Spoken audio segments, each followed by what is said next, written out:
There's a puppy on my foot. There's a puppy on my foot. There's a puppy on my foot. Hey, hey, hey, hey. Mary does that thing. You just feel, you go, pfft. She always does that too. She's there. It's great. She's always got your back. 3, 2, 1, back.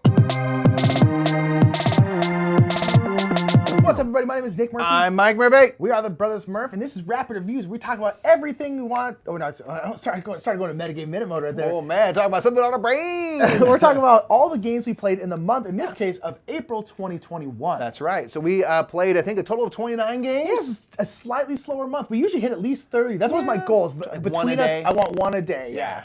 But we got close. So we played 29 games between us. Starting off with, I played Mr. Jack Pocket. I have the app for it. It's a smaller version of Mr. Jack, which is still a two-player game where one side is Jack the Ripper, the other side is Sherlock Holmes and Watson and a dog, which looks like Bruno from Ruel, and so I just call it Bruno. And you're moving around and you're trying to be around these different tiles and stuff to... Basically, if you can see down the street and see people, those are all potential suspects. And then at the end of a round, all the people that are seen, Mr. Jack will reveal that among the people seen, Mr. Jack is among them or not. And based off that, you'll flip tiles face down to deduce and whittle out some people. And if you're Sherlock, you're trying to find Mr. Jack. If you're Mr. Jack, you're trying to not get found. How's the digital implementation? It works really well, and I finally have started to get kind of good at it. To me, it's incredibly hard. Okay. It's incredibly hard. Okay. The puzzliness of it, but I really enjoy it. Cool. The app's good, so I'm down. Next game we played was Red Rising. We played this game the most this month. Was Red Rising? Yeah, it's good. It's. I feel like I'm kind of in a shirt. It's got all the movie. You're real Red Rising right now. Yeah. It's a fantastic card game. I actually really started to enjoy it more and more. I played it like 3 times now. You played it once or you played twice. Yeah. And the more I play, I'm like, you know what? There are other card games out there, but I don't have a card game, or we don't have a card game that's quite like this, and I really enjoy it. I'm really liking it a lot. It's very quick. I will say, when it comes to we kind of talked about this on stream when we were playing it. It's based on the Red Rising series, which is this very big sci-fi series, and to this day, for a Red Rising game, I would have liked something bigger. But that being said, I still really like this game. I would have liked a bigger board game rather than a quick, ultimately very, very simple card game. It's very puzzly because the way you're chaining your cards together and making them work, crafting a perfect hand of cards is tough and stuff like that. But it's very, very simple, and it's. I would say the cards are very thematic. Very fan servicey. Very fan service. Like, oh, this card wants to be with this card because these characters want to be together. They don't want to be with this, and that's very, very cool. But the mechanics of the game have nothing to do with Red Rising. But nonetheless, it's a really fun game, and it's very simple. Yeah, it's awesome. What's next? Next up, we got Air, Land, and Sea, another very simple card game. Played this another two-player game. Kind of at the end of a stream. We had a couple of minutes. This is a 2-player card game where you have the 3 theaters of war. You have the air, land, and the sea, and you're playing cards out to the different theaters of war, and you're trying to essentially gain majorities. You're trying to have more strength on one side than your opponent and stuff. But the cool thing about the game is you sometimes, because it's a very quick little micro game, you know you're not going to win. Yeah. So the cards you got dealt are just not good. You can just concede. And the earlier you concede, the less points you're going to give your opponent. But if you don't concede early and you kind of go throughout the entire thing and you still lose, you're giving them 6 points. But if you concede really early, you might only give them 1 or 2 points. Yeah. And you win by getting 12 points. So it's one of those things you're like, do I back out now? When do I back out? And it's a game of strategic retreat. Yes, it is. Yeah. And it's a really fun little card game, tiny little micro game, really good game. As Air, Land, and Sea. Mikey, next we have baseball highlights because baseball started. Oh, it's so good. Baseball highlights 2045, which is a great game. I've been playing it on the app recently. Oh, really? How was the app? It's good. It works really well. It's just a fantastic 2-player game that simulates a game of baseball. We played it to celebrate opening day. At the beginning of April, Giants are doing great. Giants are doing good. And it's just a fantastic deck building game where you are kind of tactfully playing offense and defense at the same time, trying to score the most runs and win the World Series and stuff. But it's fun because it's the future, so there's robots and cyborgs amongst the naturals. It's one of my favorite themes of a game so ever. Cool. Baseball with robots. It's so good. I think it should be made into a movie. I think it'd be a really captivating movie. Yeah. You follow the natural who's coming up anyway in this. Yeah, I think it'd be great. Awesome.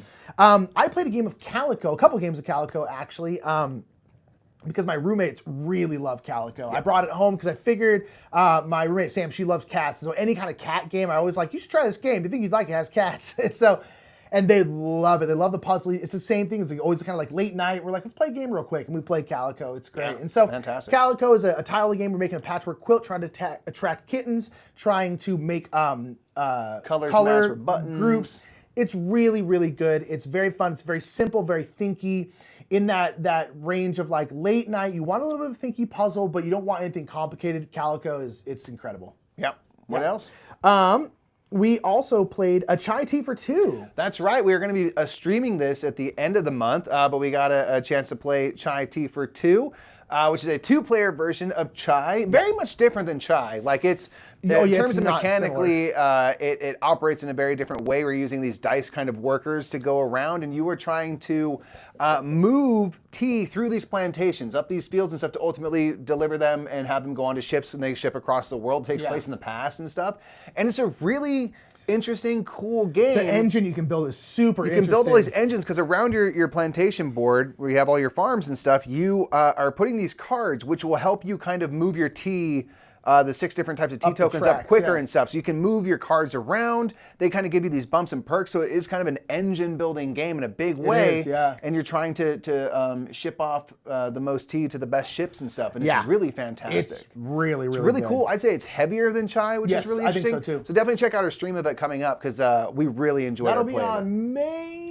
Oh, you know, 27th. That's the one. Boom, put on your calendar. We also played Coloma recently, another 2-player game of Coloma. I'd really like to try this with like 3 or 4. Birthday gift to me. I really want to try it with 3 or 4, Yeah, this is a game, The Wild West by Johnny Pack, and it's a simultaneous selection game where you're choosing one of 5 locations to go to do these different actions.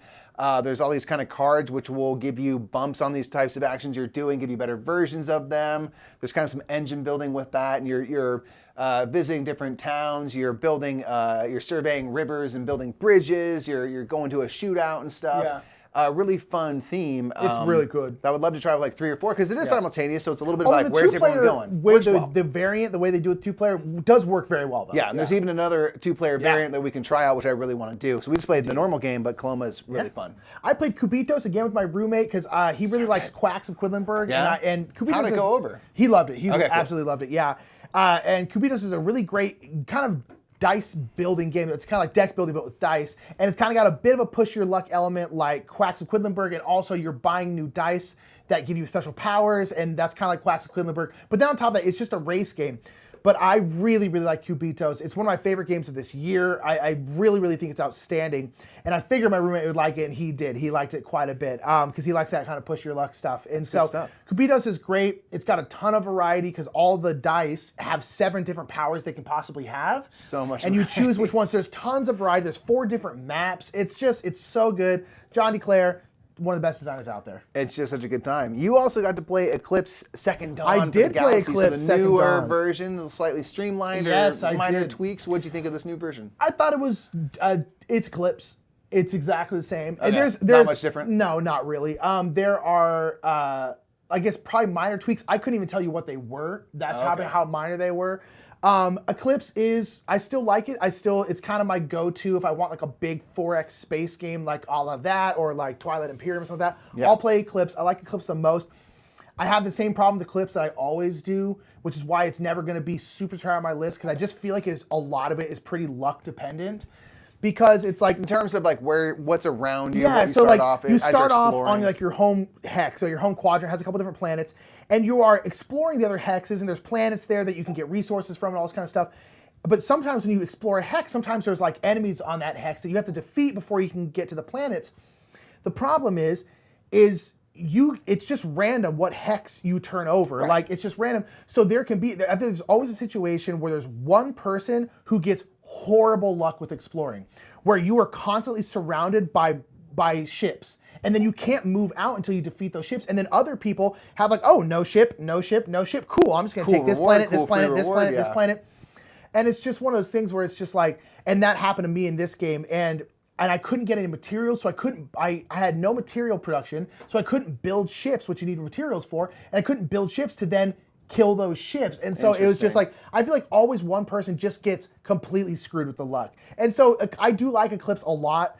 and I'm always down to play it. But the luck factor of Eclipse makes it so it'll never be that high on my list because it's just I think it's kind of luck dependent ultimately. That's fair. Yeah. Speaking of luck dependent, how did your solo play of Libris go? Pretty good. Actually, I almost won. Got pretty close to winning. It's not really that luck dependent. Libris is my favorite game to play solo. And you were on jury duty one day, so I had a morning stream by myself, and I played Libris, and it was great. It's still my favorite solo game. I think it's incredible. It's a game where you are building out a library. You have all these book cards. You have to put them in alphabetical order and numerical order, and you're trying to gain certain genres, trying to not gain other genres, and trying to build your shelf in a nice like uniform way so it's nice and stable. But you're playing in a solo game against the public library, and the public library is just like a vacuum. It's just getting all these books, and there's no organization anything to it. And everything. And so you're basically just trying to like overcome the juggernaut of the public library and how many books they have. And it's just really, really fun. It's a really, really great solo game. Give it a shot if you can, yeah. Definitely check it out. We played Finishing Time, then one of the newer Friedman Freeze games. Feierabend. This is a game all about going to work. Work is really stressful and horrible. It's terrible. You get paid too little. You work way too much. Too much. I don't like it. And the whole game is about finding a way to relax, to overcome the rigors of work and relax and find kind of your happiness in your life outside of work. And so this is cool. It's a simple kind of worker placement game where you're going to different spots that will gain you relaxation, some of which cost some money to go to an amusement park. You pay a certain amount of money. It gives you this much relaxation because you're having a good time. You can get partners in the game and kind of go on dates with them. Which might boost your relaxation. Yeah. But then you inevitably have to go to work and you get kind of set back and all those things. So you can strike in the game. You have a union and you can strike for better working conditions. You can strike for more pay, less hours. You can strike to get vacation time. So it's really all about like you need to force your work to give you better working conditions so that you can relax more. We also played Fluttering Souls. It's another like 2-player game. At the end of our streams, if we have like 20 or 30 minutes, we'll usually pull out a quick like 2-player game. It's a good Fluttering Souls is a great game by one from a man named Joel, who's just the best. But this is a little 2-player, kind of like it's a set collection game, kind of a la Seven Wonders Duel in the way that you get card pyramids. So you're building a card pyramid based off of a card you draw, and that depends on like what kind of pyramid you'll draw. And it's the same thing where you're drawing, you draft a card, but that then may make other cards available, and you're drafting these beautiful butterflies. And you're just trying to get different sets. Some sets you want 3 of them, some sets you only want 2, and you're just kind of trying to get the most points. The game is very, very, very fast. The game is actually one of those games where you actually play 3 games. It's like Jaipur. You play 3 rounds. It's a best of 3 series. Yeah, exactly. So you play a game, you draw a new card which has a new configuration, you put it out, play another game, and you just whoever wins 2 games first. And it's such a simple game in terms of set collection. It does one brilliant thing where you have a stack of cards that will change the card layout. That pyramid changes from round to round, and that's all the variability you need for that game. So it really works quite well for what it is, and it comes in a tiny little package. Yeah, it's a great really little micro game. Super, super fun. Fluttering Souls is great. It's fantastic. What else we got? We got Great Western Trail. We did. It's been a while. Good game of Great Western Trail. We did. I think you won, but it was like, man, I felt like it was a good back and forth kind of game. So this is a fantastic game where you are rounding up cattle and selling them off in Kansas City, and you're kind of going this big rondelle. You're going around and around and around, and you're kind of card crafting. You're deck building and trying to craft the best hand of cards you can to then deliver. You want to have no repeats of the same type of cow. When you go to Kansas City, they want variety and stuff. And so we play with the expansion now on the rails to the north, which gives you kind of new options to explore, places to deliver, lots of cool things. I really like what that expansion brings. And Great Western Trail is just still classic. It's modern classic. Excited for the new version to see what that is. But yeah, it's just Great Western Trail is great. We also played Hadrian's Wall. Ooh, I like that game. Streamed by Garfield Games, so shouts out to Garfield Games. Hadrian's Wall was a game we were very excited about because this is a big roll and ride, like 30, 45 minutes. It's big, a flip and fill and just a mondo roll and ride. But it's kind of falls in the same category as like a lot of the West Kingdom games and stuff where you're getting these workers. Those workers you then kind of turn in to do different stuff. So you have like colors of workers are used for different things. And builders who do this. And you're essentially, there's a whole, it's like 2 big sheets. That have a ton of stuff on them. It looks very busy and it looks very overwhelming at first, but kind of like a lot of these games, once you get into it, you're kind of like, oh, okay, I see how this works. And then you just start getting into like, and it's just the combos, Mikey. It's crazy. The combos. You just get this, which gives you another worker. You're like, oh, I can put this worker over here, and that's going to give me these 2 workers. I'm going to put these 2 workers over here and get this worker. And you on and on. You just, oh my God, it's very satisfying in that way where like it just, you just stretch your rounds out as long as you can. It's so fun. If you like combo-y roll and writes, if you're looking for a beefier one, get Hadrian's It's great. Wall. It's so good. It's fantastic. Really loved it. We also played Honga. Same game. My Haba. It's basically their version of Hadrian's Wall, but with a saber-toothed cat. Honga is a wall. Honga is a fantastic game by Haba, and they're kind of like family line, so it's not just little kid games. It's kind of games for kids and adults. And it's a fantastic game with a great action selection system where you have these little circular discs with a distribution of 4 hands on them in 4 different quadrants. And on the board, every space you can put one of these discs will have 4 things around it. And wherever you put hands, you'll activate that. If there's 3 hands in one direction, you'll do that thing 3 times, which might be gaining resources, might be petting Honga. You have to pay attention to Honga, going up a temple track, all sorts of things. And it's just a really cool, simple system, and you're ultimately fulfilling contracts. You're just turning in resources to fulfill these contracts to get your points. It's a kind of first person to 40 points situation, and it's a really fun, solid game that really does hit that perfect middle where like Nick and I just enjoy playing this game as full-on adults. But you could absolutely bring in some of your slightly older kids and everybody can play. And the action selection system is brilliant. I want to see that action selection system in more games because I think it's brilliant. I think it's so good. It's great. We also played the key Sabotage at Lucky Llama Land. It's actually another Hobbit game, kind of in there. Again, I guess they're family weight. But this is a deduction game, so cool. Competitive speed deduction game. Ultimately, we actually ended up playing it solo because we played it with the chat. Kind of played it as if it was a co-op game, just with. Which is actually a really fun way to do it. But this is this cool game where there's a bunch of these different color keys, and the different color keys have a certain code they need to be deduced, essentially. And you have these 3 people who are sabotaging Lucky Llama Land. Yeah, there's 3 people on 3 different days, sabotage 3 different rides with 3 different weapons. Yeah, exactly. And so you have to deduce which is which. So you have all these cards out there, and essentially in a normal competitive game, you'll be flipping over these cards and getting information. You're getting all this information, putting it down, and you're trying to gain information, trying to deduce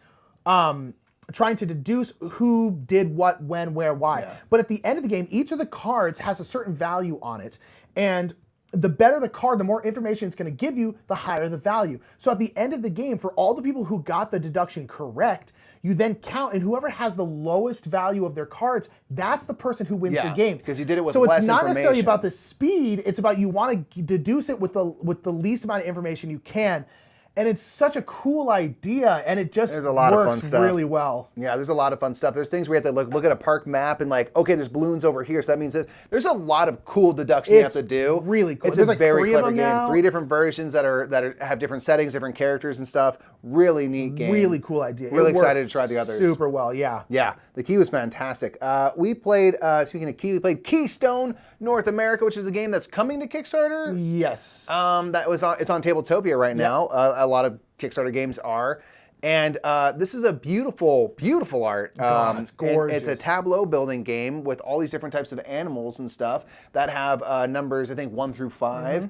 And you are kind of building, sort of like Arboretum, you're going to be building rows and columns, and they need to be sequential, like 1, 2, 3, 4, 5, or 2, 3, 4, or whatever it might be, and matching different types of kind of biomes or landscapes that they want to be in. So I need to have mountain, mountain, mountain, 2, 3, 4 with these different animals. And then those animals will be able to research them based on the season they are, based on if they're endangered.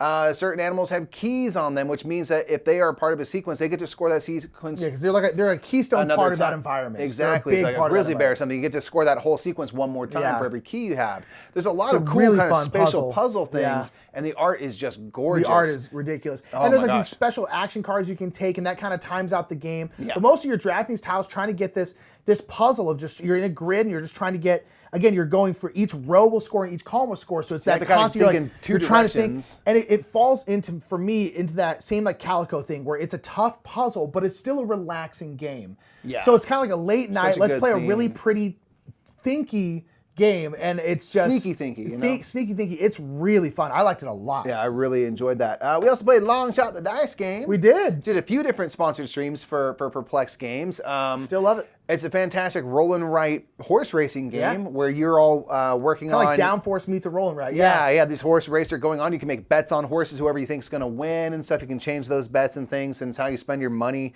And then every time you roll a die, the die will roll between 1 and 8, and that will kind of dictate the types of actions you can do, or the actions you do will be based off of that number. So it's a couple little simple things you can do, but it gets the race is always really exciting, the horse racing part. It's always interesting. Yeah, every time you played it, I'm like, this game is just not dull. Yeah. It's very fun. Because you have a horse that goes so far and then just stops moving, and you're like, and I you're need just to like, keep going. I just bet so much money on that horse. It's really fun. Yeah, it's really fun. It's just the ups and downs of a horse race. It's so fantastic. Good. We also played Maglev Metro, which is a game by Bezier Games, and we've been wanting it. We've heard about this game. We keep everyone's talking about this game. So cool looking. Seemed cool, and a lovely follower actually sent it to us. So thank you to the anonymous person who sent it out. And so we got to play it, and man, is it cool! And we actually played it wrong, and that, we and messed now up like a couple things. And I'm like, oh god, it'll be even better once we play it correctly. But this is this cool game where you have it's like this kind of futuristic world where it's like a subway in the future because there's like robots, magnetic levitation trains. Yeah, exactly. There's robot workers and things. So you're essentially, it's pick 'em and deliver. You are essentially building routes from stations to stations around the board with your specific color routes, and you're pick 'em and delivering. So like these kinds of robots, there's copper, silver, bronze, silver, and gold. And you want to get the copper ones to the copper ones, gold ones to the gold ones, silver ones to the silver ones. And you're trying to do that, and then once you start. When you deliver a worker, you get them put them on your board, and you can start unlocking stuff. You unlock more actions, you unlock better versions, but then you can also unlock different passengers. So now you can pick up orange passengers. Now you can pick up purple passengers. And it's just this really cool thing, and it's got this really cool, you have these translucent tiles that have your route on them. That way, like, you can't block a spot. Yeah. If Mike puts a thing down, I just put mine on top of it, and because they're clear, you can see everyone's routes, which is really cool. It's just awesome. It's got two different sides of the board. It's really fun. It's really neat, really chunky, great game that, it was really fun, and we played a couple things wrong that would have definitely improved the game. Yeah. So I know that's going to go up even higher. Yeah, really neat game. Really cool. We played Maracaibo. Yeah. We had a chance to play Maracaibo. I played it once before. I soloed it. And then you got a chance to play, and it's one of those things, we talked about this during stream, that we're like, you know what? This is such a good game. And it's unfortunate that the theming is what the theming is. We don't care to generally support those types of themes. You're not wrong or bad if you don't care about that theme or whatever. But for us, it's just like, it's just not our jam. I wish it was more like go Pirates of the Caribbean, where there's Krakens and it's kind of fun and swashbuckly. And you wouldn't have to change anything about the game. Instead of being based in real history, where some people weren't treated that great. Yeah. In this time of history. That's what it comes down to. It's like and great in the game. We're just sort of like glossing over stuff, and you're like, Yeah. But it's a great game. That's my thing. It's like great game, So hate good. the theme. That's what it comes down to. Great game, hate the theme. Yeah. That's Maracaibo, unfortunately, for us. But for it's us, a great- that's a personal thing for us, but it's like great game, hate the theme. Yeah. We played Naga Raja. Yeah. This is a game where you're exploring kind of these temples, and you're putting out these path tiles, and you're trying to get to the ends of your little of your little player board, and there's like kind of treasures and things at the ends of those, and sometimes it's like a cool like egg, or sometimes it's a cursed idol, which is very valuable. But if you get 3 cursed idols, and you lose. So it's kind of like Indiana Jones, you know. It's very But you're playing out these cards, and you're rolling these kind of fate sticks that will give you the ability to win the bid, because you're bidding on one of the tiles, and it'll go to only one of the 2 people. Yeah. And you can bid on these tiles, or if you roll these nagas, these little kind of snake symbols, you can use cards in your hand. So the cards are multi-use. Yeah, they have actions. You can play them down to get more fate sticks, or you can use them for other actions. So I love the multi-use card thing. Yes. And then kind of the exploring, like, I don't know what's in my temple or where, and trying to race to 25 points. And Nick always wins. You always win, but I still enjoy it. That's Naga Raja is really, really fun. We played Pandemic Legacy Season 0. We're very slowly making our way through this campaign. We slowed down a little bit just because life's gotten busy, but nonetheless, Pandemic Legacy Season 0, still really, really fun. Can't really talk about it much because we'd be spoiling spoilers and stuff, but it's going down. We are dead in the middle of the campaign, and it's going wild. And it's really fun. I really like Season 0 a lot. We just had a double loss, so we're moving on to the next one. First double loss, really, really bad. We also played Parks. Finally got to play Parks. I really enjoyed it. We've been wanting to play Parks for a long time.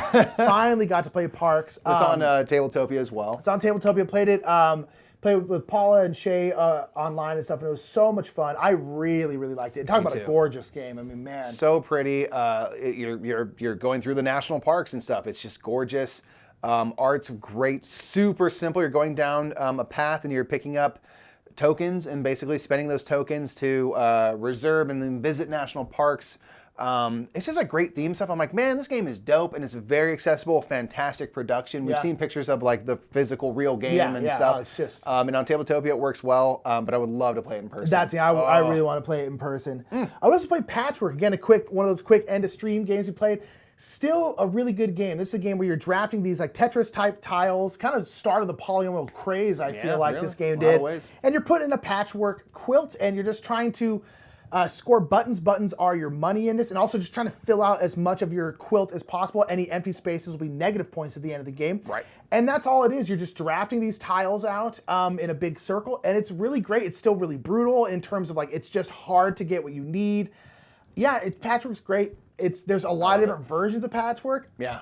I feel like just normal Patchwork there's so many versions of Patchwork. I'm sure they're all great, but normal's great. But yeah, pick any of them. They're great. Yeah, Patchwork is awesome. Jump cut. We also played a game that I really just love so much. It's called Praga, Caput, Regni. And Nick, really good. I just want to play it again right now. I do. I almost suggest we play it this week because I want to play it again. Really want to play it. Praga, Caput, Regni is a fantastic Vladimir Suki game. It's about eggs. About eggs. It's got eggs in it. And you are building up Prague, and you're using eggs to help build a bridge. You're going up the Honga Wall and Cathedral. You're building up the town, doing a whole bunch of things, and you're using these cool little double-sided action tiles, and you can choose one of the two actions that are on it. Based off of where you pick up the tile, you're gonna have a little bonus there. If you build something, you make matches, you're gonna get bonuses there. So again, it kind of scratches for us that itch of like, I can do a lot of kind of cool combo-y things, and really, you only have like 16 turns in the game or some minimal amount, so you really want to get the most out of every turn you can to unlock all these kind of engine scoring things. It's not that many turns. Yeah, it's kind of Tekken in that way where you're like, there's not that many turns in this game. Yeah, I love it. And I love the little action selection system. I really like Praga a lot. It's so cool. I think really it's enjoy really it. amazing. We also played. I know you played Raja. I played with Karen. Raja Oh, go me, man. So we're at 30 games then? We're on 30 games. We lied at the beginning. I'm glad I pulled that up. I played Raj of the Ganges with Karen. She suggested it, and I was just like, let's go right here. You said the sexiest words I've ever heard. Let's play Raj of the Ganges.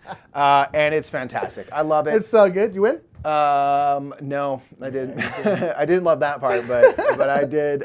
Karen was very proud. She claims that I always beat her at it.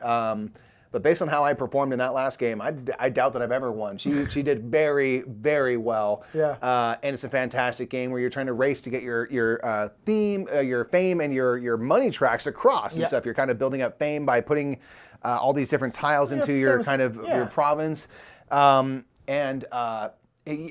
are kind of used as currency in the game. There's 4 different colors of dice, and they're used to kind of pay for everything. Then you have worker placement spaces, and you place your little workers down to all these to activate the different types of actions. So the way that you can use the dice for kind of everything you do is just really infinitely interesting. Yeah. There's these 2 little goodie box expansions that have kind of almost like promos for the game. They're very minor changes to the game, so you can kind of like put some of those in. We played with the gem trader in the last game. Raja's is just cool. I just really like that game. It's just so great. Much. It's just great. It's so amazing. So good. We also played the Red Cathedral. This was something that one of our followers turned in channel points to have us play.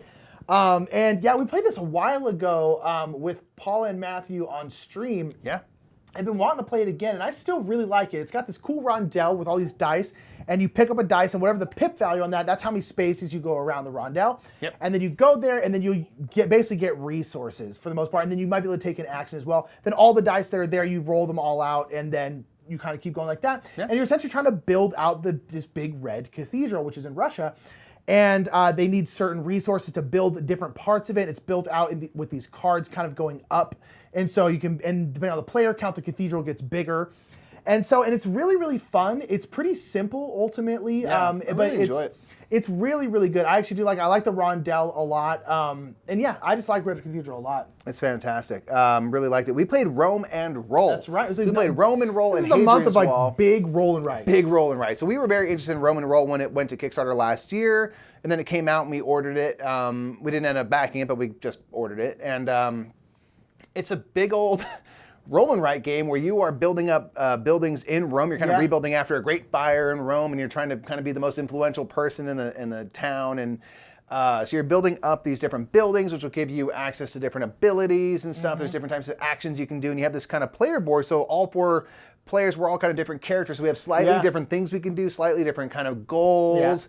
And there's these kind of senators that you can bribe and they're all unlock different powers and stuff. So there's a lot to chew on with this game. It like really is basically just a Euro game that happens to have some roll and write elements to it. This could have been a board game, but I'm glad it's a roll and write because why not? Like, and there's kind of dice drafting and stuff. And I really enjoyed it. I played it, but I really want to play again because I feel like there's a lot to explore, to get good at, because it's just a lot bigger than pretty much any other roll and write out there. It's big, and it's a different animal. You're like, whoa, okay, this is a lot. Yeah, so it's good though. I like it. It's a lot, but it is good.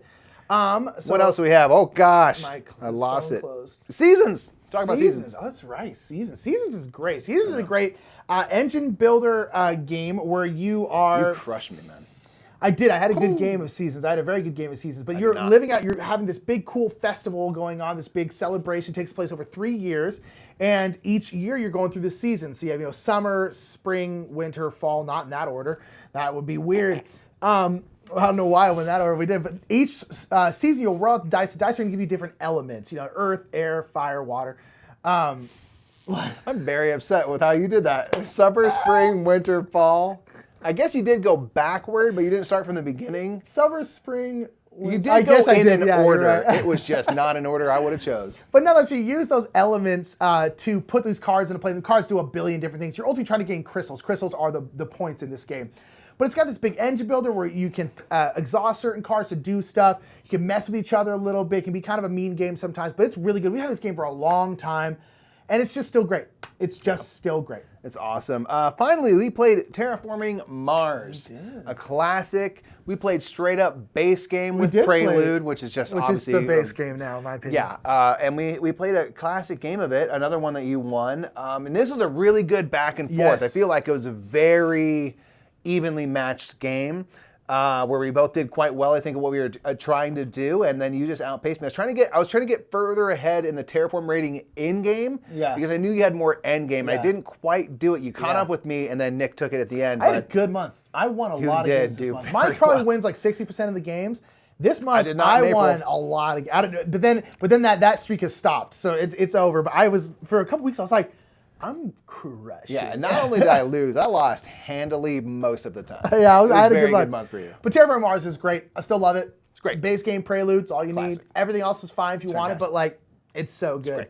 So that's all the games we played this month. 30 games, I think, which is pretty darn good. Like, that's pretty good for. We've kind of always gotten to 30, which is really, really cool. So one thing we always do at the end of our rapid reviews, because it's kind of a monthly thing, we always do at the beginning of the month, we shout out all the patrons we got in the previous months. These are patrons we got in April.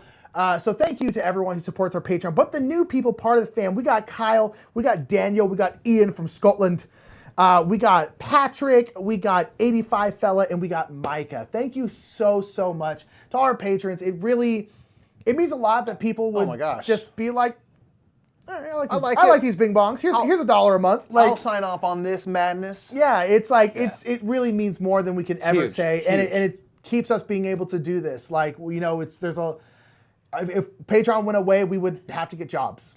So it's I'm not gonna do that. We'd have to get like jobs. So thank you so much. If you want to support our Patreon, check out probably not a card, the Patreon cards. Check out the link in the description below. It's around. You can search the Brothers Murphs. And even if you don't want to support just our Patreon, type in "give the Murphs money" and see what happens. To give the money. It'll probably there's also videos on our Patreon that are for everyone, and so if you want, there's some cool stuff over there that you don't have to support us to see. And so go check it out. But thank you, Zen, so much for our patrons. Yeah. And I think that's it. That's it, everybody. Let us know in the comments below what your favorite game was this month, new or old or new to you, whatever it was. Tell us your favorite game that you played in April 2021. Yeah. And that's it. Till next time, that's been Rapid Reviews. I'm Mike. I'm Nick. We'll see you next month. Bye, everybody. We did pretty good pace for that one. That was okay. That was almost Some approaching. Some rapid reviews get long. That was almost approaching somewhat speedy. Exactly. I wouldn't say it was rapid, but somewhat elevated in pace. Yeah, thanks for watching that. If you want to check out last month's rapid review, check out that video up there. And that video down there is going to be It's me, Nick, recreating Barron Park in a video game. Watch it, you nerds. Crazy. And subscribe while you're here. Bye. Do it.